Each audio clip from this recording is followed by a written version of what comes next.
Hi everybody, this is Mr. Meacham. Welcome Area Studies Middle East, and this is the Iran-Contra scandal. The last of our Iran note pieces that started with the Persian Empire and all things ancient now ends in the 80s. The mullet, the Reagan years, the Mr. Meacham college years. It's all happening, and I'm ready to go. I've got my Diet Mountain Dew, product placement here pending. And I am ready to go with the Iran-Contra scandal, and it's going to be a lot of great fun for all of us. You have the notes in front of you because I gave them to you today in school. You're just watching the insightful commentary by Mr. Meacham. So let's get started. All right, so we had during the Reagan years, so from 1981 officially to 1989 was Reagan's 2 terms. And you know his deal was about containment, containment of problems, keeping things the way they were in terms of free world and communism, and then going after the Soviets. He looked at the Soviets as defeatable. All right, and anything wrong that a democracy would do, that would be okay. Now, in terms of Ronald Reagan here, what ends up being what's called the Iran-Contra scandal ends up being almost as serious as Watergate for Nixon.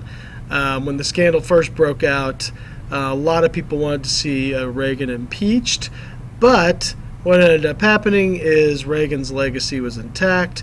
He didn't have to resign, not even close to an impeachment vote.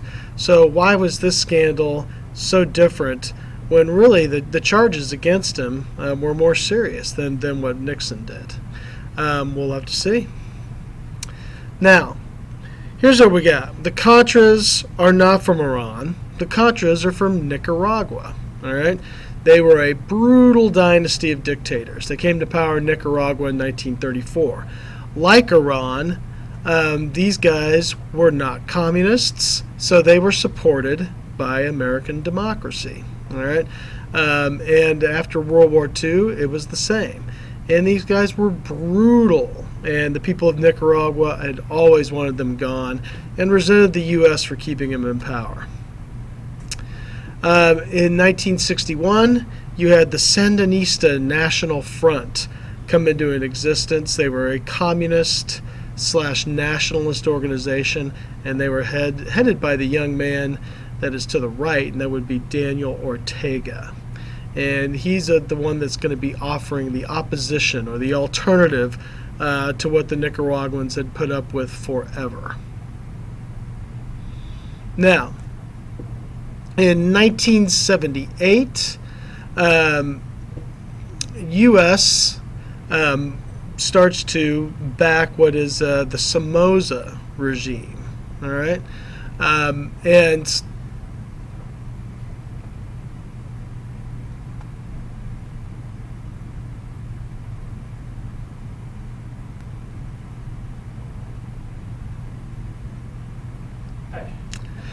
sorry about that. I had all sorts of problems with my feed.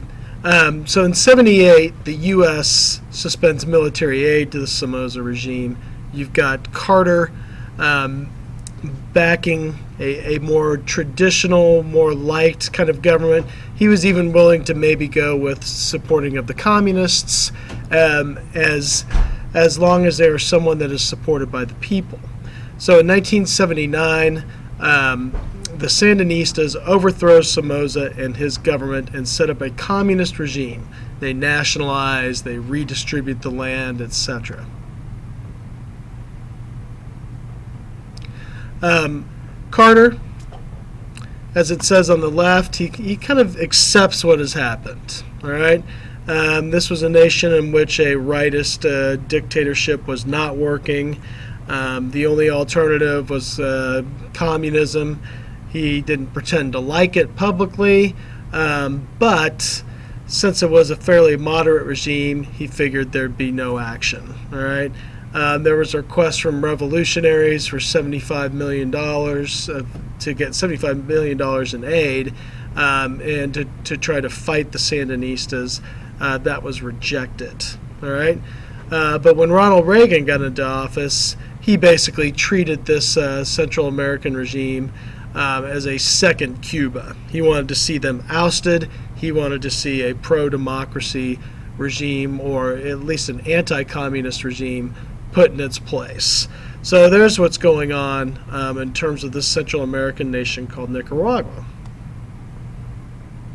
So Reagan orders the CIA director at the time, William Casey, to plan some kind of overthrow.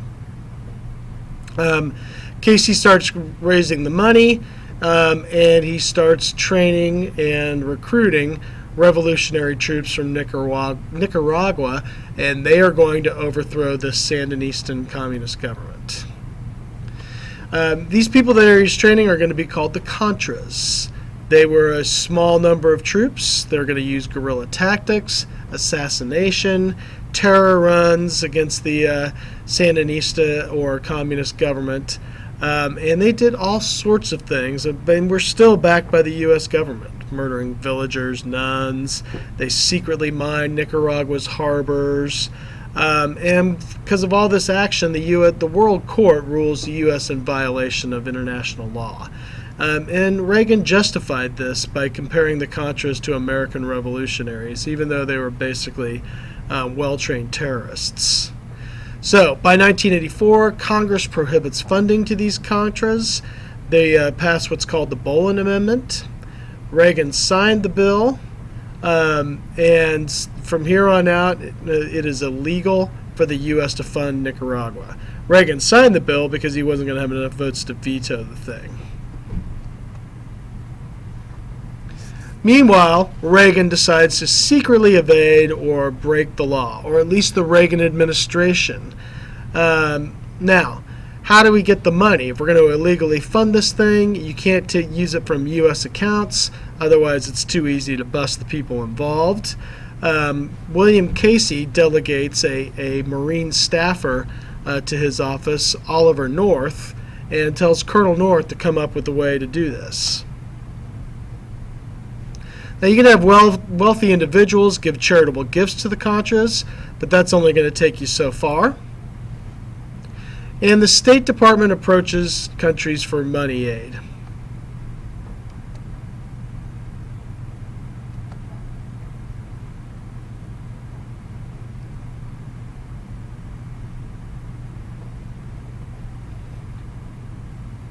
Sorry about that, I'm back. Meanwhile, the State Department is approaching foreign countries for dollars aid or money aid, and the Contras are even selling drugs in the U.S. for money, although it's unclear whether the government was directly assisting that or not. Basically, what the Boland Amendment was about was it was illegal for the administration to promise something for the dollars. All right, they weren't allowed to publicly or even privately tell these groups that they would come up with a way to provide money for them, or in fact provide money for them. And this whole thing, this whole Contra scandal, basically was the administration, or the Reagan administration, taking federal law and knowingly breaking it, kind of upsetting the constitutional system of checks and balances. You know, Congress controls the purse strings, and the administration of Ronald Reagan was trying to find a way around that.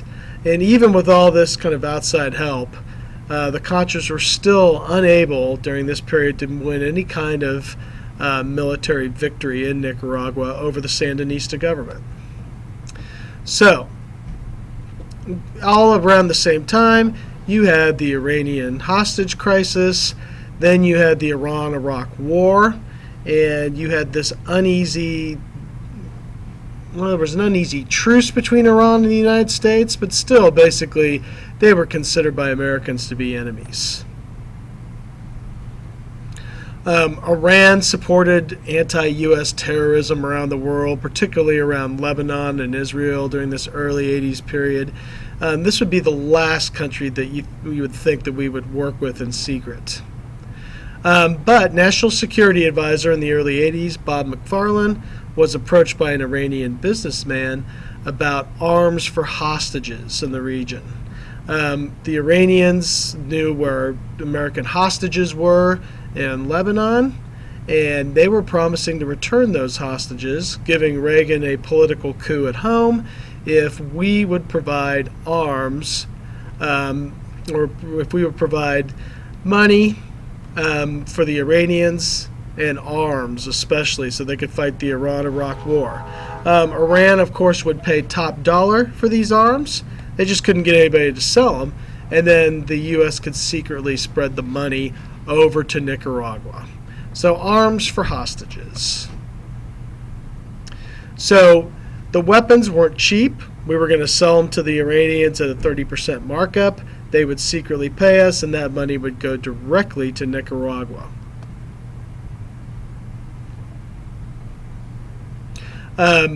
All of this comes out to be a failure. Basically, the hostages in one instance are returned, but later on Iran takes even more hostages, or at least funds or supports the taking of these hostages. So obviously they're going to keep doing this and keep blackmailing us. McFarlane decides to kind of pull the whole plan, but John Poindexter, who was appointed his replacement, is convinced by Oliver North to continue and to try to combine all of these deals. So the profits from arms sales were diverted over to the Contras, and North makes these deals not one time, but a total of 3 times. And at the end of the arms trade, unfortunately, like I said earlier, there were even more hostages, American hostages in Lebanon. So basically, after Reagan's gone, President Bush is going to refuse to even secretly deal with these people. It's in October of '86 when the Contra controversy or scandal is exposed. Sandinistas shot down an American plane carrying arms and soldiers. Why in the heck was that there when it was illegal? And Colonel North starts shredding documents. 4 weeks later, Iranian government leaks the story to a Middle East paper to embarrass Reagan. North shreds faster, but the Senate is on to him, and they start holding hearings. These famous hearings are when North, Poindexter, and the Secretary of Defense, Caspar Weinberger, are called up. They are to testify in front of Congress. They're convicted of perjury and contempt of Congress. And now these court cases were eventually overturned in court based on the Fifth Amendment. You're not allowed to perjure yourself. You're not allowed to, accuse yourself or make yourself responsible for crimes. You can't say anything that would be held against you in a court of law. That's what I'm trying to say. And then the people that were convicted, President Bush, the elder, went ahead and pardoned them.